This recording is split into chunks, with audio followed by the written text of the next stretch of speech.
Uganda Bureau of Statistics has unveiled a national standard indicator framework that facilitates alignment of statistical programs to development agenda.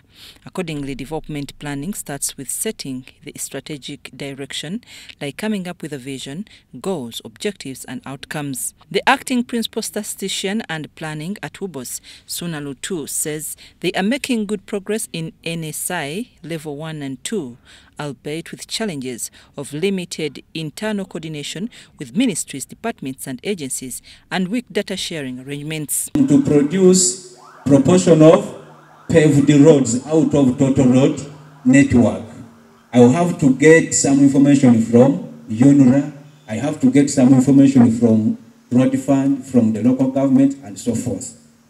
But I'm saying within, you find that even within the institution, if somebody approaches you for data, it's as if it is highly confidential and to some extent personalized.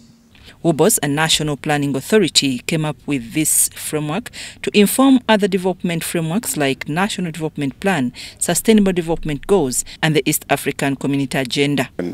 That is reported differently, tends to be different. And yet it is from, or is coming from government. So we want to make sure that if there is a reporting, it's one indicator that when you come to the Bureau, you get the same information. When you go to National Planning Authority, you have the same information. So by putting it together and using the same, you are minimizing those inconsistencies in reporting. A set of indicators put in this framework include GDP growth and the poverty level. UBOS gets information from ministries that relates to literacy levels in education and maternal mortality rates under health.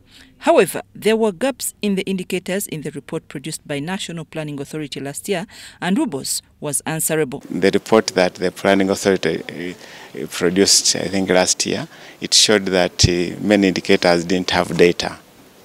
And so the Bureau was tasked to actually explain on why there are some gaps, okay? But some of these gaps are as a result of failure to produce the information at the ministry, department level, and yet, the Bureau was expected to report. This is the last activity to mark the African Statistics Week by Uganda Bureau of Statistics. I'm Nafka Farida and Juman Samba in Kampala.